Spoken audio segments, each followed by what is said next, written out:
এই আন্টি দুধ দিছে গা। হ্যাঁ ফ্রিজ করতেছে। আন্টি আমি কিছু খাইতাম না আল্লাহ। ফ্রিজের মধ্যে সেন্ট মারতাছে যাতে খাওনি তা সব পচা রয়েছে এটা যাতে গন্ধ না হয়। ও ভাবছে তাহলে খাবার লাগে এই সব এই এটার গন্ধ লইছ খাইবার লেগে এই তোর বাসায় বাপ্পা নাই। আন্টি সত্যি আমার বাসায় বাপ মা নাই।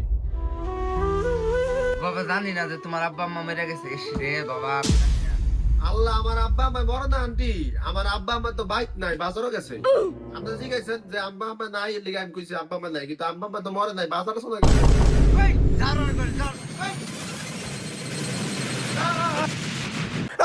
জারর আইছে এই সরাই দিগা এই এটা কোনতে ধরে লইছ এখনই খাইবারছ হ্যাঁ